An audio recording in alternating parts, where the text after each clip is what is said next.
কাজে ফাঁকিবাজি রুখতে face ID base biometric system চালু হলো নদিয়ার কৃষ্ণনগর পৌরসভায়। আর এর প্রতিবাদে পৌরসভার সাফাই বিভাগের কর্মীরা তৃণমূলের পতাকা নিয়ে বিক্ষোভ দেখালেন পুরো ভবনে। এই বিষয়ে সাফাই কর্মীদের তরফ থেকে জানানো হয়েছে, পৌরসভায় কনজারভেন্সি দপ্তরের সমস্ত সাফাই কর্মীদের বায়োমেট্রিক চালু করেছে পৌরসভা। শুধু প্রত্যেকটি দপ্তরের বায়োমেট্রিক সিস্টেম চালু করতে হবে এবং শুধুমাত্র সাফাই কর্মীদের দিয়ে বায়োমেট্রিক চালু করিয়ে রাখলে চলবে না। এদিন কৃষ্ণনগরের সমস্ত ওয়ার্ডের সাফাই কাজ বন্ধ করে তারা বিক্ষোভ প্রদর্শন করেন। আজকে আপনাদের কি কারণে বিক্ষোভটা? আমাদের বিক্ষোভের মূল কারণ হচ্ছে যে চেয়ারম্যান হঠাৎ হরিজন কর্মচারীর উপর বায়োমেট্রিকের বোঝা চাপিয়ে দিয়েছে।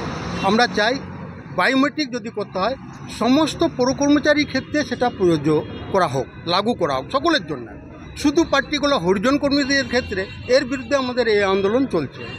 আমরা চাই বায়োমেট্রিক যদি করতেই হয় তাহলে সকলের জন্য হোক, জল কল আছে, হসপিটাল আছে, বিভিন্ন ডিপার্টমেন্ট আছে কৃষ্ণনগর পৌরসভায়, সকলের জন্য লাগু করা হোক। মানে পৌরসভার সব কর্মীদের জন্য একই হোক? হ্যাঁ, সকলের জন্য সমান একই নিয়ম হোক। আজকে কি আপনারা কাজ বন্ধ রেখেছেন? আপাতত কাজ আমরা হঠাৎ দেখলাম, আমরা গত 30 তারিখে মাননীয় পৌরপ্রধানকে আপাতত আমরা বলেছি কর্মচারী সংগঠনের সাথে আলোচনা করে যে কোনো সিদ্ধান্ত বায়োমেট্রিকের ব্যাপারে আপনারা গ্রহণ করুন।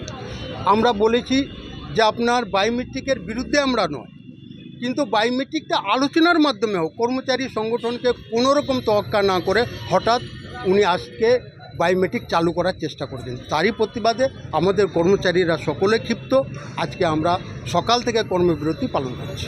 কোনো ওয়ার্ডে কাজ হচ্ছে না? কোনো ওয়ার্ডে কাজ হচ্ছে না।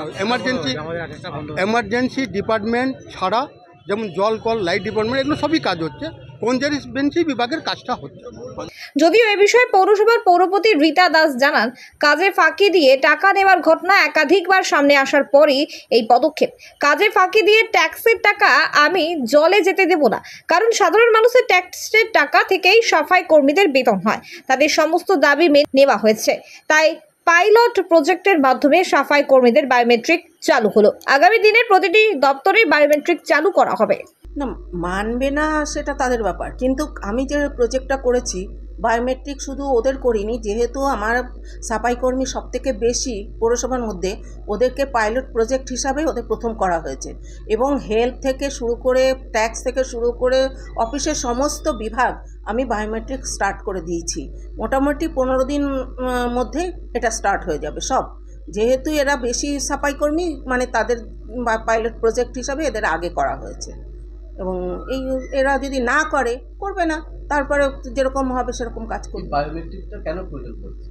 বায়োমেট্রিক কেন প্রয়োজন হচ্ছে, মানে এরা আমাদের তরফ থেকে টাকা বাড়াতে হচ্ছে, টাকা বাড়িয়ে দিয়েছি। তার প্রত্যেক বছর তাকে উৎকর্ষ ভাতা 500 টাকা করে দেওয়া হচ্ছে, 310 টাকা করে এ মাস থেকে পাবে।